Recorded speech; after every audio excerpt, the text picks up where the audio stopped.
Pemirsa, pendiri Wahid Foundation, Yeni Wahid, menyambut baik langkah sejumlah negara termasuk Prancis yang akan mengakui negara Palestina. Namun Yeni mempertanyakan wilayah mana yang akan diakui sebagai bagian dari negara Palestina. Menurut Yeni Wahid, definisi negara Palestina merdeka harus merujuk pada peta wilayah lama. Jangan sampai negara Palestina merdeka tersebut hanya mencakup wilayah tepi barat, sedangkan wilayah Gaza diambil alih oleh Israel.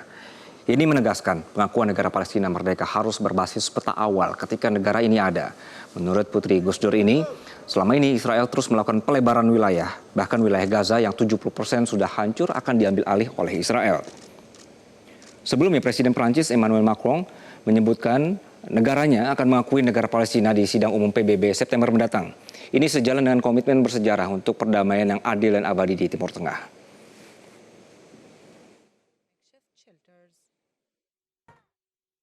Ya. Kita mengapresiasi langkah-langkah beberapa negara yang mengatakan ingin mengakui negara Palestina merdeka. Yang jadi jebakan Batman-nya adalah definisi negara Palestina merdeka itu wilayahnya yang mana.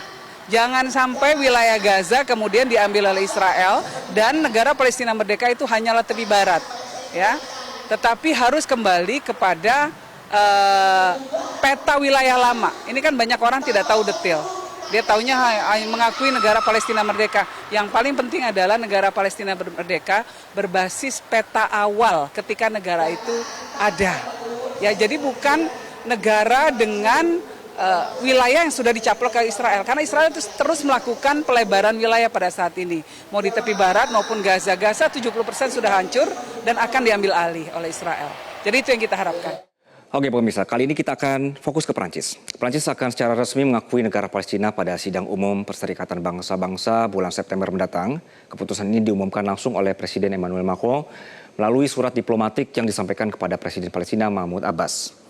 Jika terrealisasi, pemirsa, Prancis ini akan menjadi bagian atau menjadi negara anggota G7 pertama yang mengakui Palestina sebagai negara merdeka. Langkah simbolik yang dipandang ini tepat dan dapat memberikan tekanan baru terhadap diplomasi Timur Tengah, terutama setelah serangkaian agresi militer di Gaza. Sikap Prancis sebenarnya konsisten ini mengutuk pembangunan permukiman ilegal Israel, namun tetap tidak mengambil langkah konkret pengakuan. Menyatakan pengakuan hanya akan dilakukan bila bisa mendukung proses perdamaian yang nyata. Nah, kemudian ada pernyataan baru ini dari Presiden Prancis. Dalam perjalanannya kemudian ini juga akan merubah tatanan dari Prancis sendiri. Dalam situasinya, pemirsa, ini kami hadirkan beberapa langkah Prancis untuk mengakui Palestina. Di tahun 2024, Menteri Luar Negeri Stéphane Séjourné ini menyebut pengakuan Palestina bukan hal tabu, tapi belum waktunya karena tidak memenuhi syarat untuk mendorong perdamaian. Kemudian Prancis menahan diri, berbeda dengan Spanyol, Irlandia, dan Norwegia yang mengakui Palestina pada Mei 2024. Lalu, 24 Juli kemarin, Presiden Emmanuel Macron menyampaikan surat kepada Presiden Palestina Mahmud Abbas menyatakan niat resmi mengakui negara Palestina di sidang umum PBB September 2025. Prancis menjadi negara-negara ekonomi besar di dunia G7 pertama yang mengambil langkah pengakuan ini secara belak-belakan. Dan selanjutnya rencana Prancis akan ditegaskan dalam konferensi perdamaian internasional di New York yang diselenggarakan PBB dengan ko-presidensi Prancis dan juga Arab Saudi. Nah, diharapkan ini jadi momen strategis untuk menggalang dukungan internasional terhadap solusi dua negara. Pemirsa, langkah Presiden Emmanuel Macron yang menyatakan akan mengakui Palestina sebagai negara merdeka ini tentu ada protes, ada respons dari berbagai dunia internasional. Ini kami hadirkan. Ada yang positif menentang, kemudian ada yang mungkin masih sembunyi-sembunyi tidak mau menunjukkan apa sikapnya.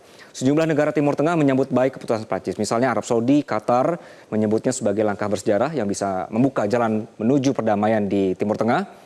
Jordania juga memuji keputusan ini sebagai dukungan nyata terhadap solusi dua negara. Namun dari kubu seberang, Israel ini bereaksi keras. Perdana Menteri Benjamin Netanyahu menyebut pengakuan ini sebagai hadiah bagi terorisme. Amerika Serikat juga menolak langkah Prancis, menyebutnya sebagai keputusan sepihak yang bisa memperkeruh proses perdamaian. Sementara itu beberapa negara lain ini sikapnya lebih hati-hati. Inggris misalnya menyatakan pengakuan belum bisa dilakukan sebelum adanya gencatan senjata. Kemudian Jerman, Italia, Kanada, kemudian juga ada Australia, ini memilih menunggu dan menekankan pentingnya proses dialog langsung antara Israel dan Palestina. Nah pemirsa, meminjam sudut pandang skeptis Amerika dari sikap Prancis ini, saya punya pertanyaan pemirsa, apakah langkah Prancis ini berdampak? Jawabannya adalah iya, berdampak. Dampaknya bisa terasa di level global. Perancis akan bergabung dengan Tiongkok dan Rusia sebagai anggota tetap Dewan Keamanan PBB yang mengakui Palestina. Amerika Serikat dan Inggris bisa jadi semakin terdesak. Jadi meski Presiden Donald Trump menolak keras langkah ini, tekanan politik di Eropa mulai bergeser. Perdana Menteri Inggris Keir Starmer misalnya meski belum menyusul, mulai menunjukkan simpati atas penderitaan rakyat Palestina. Memang diplomasi Prancis ini tidak menjamin perubahan instan ke Palestina, tapi seperti kata Macron, pemirsa, harapan akan solusi damai tidak boleh dibiarkan mati, jangan kita biarkan Palestina sendiri.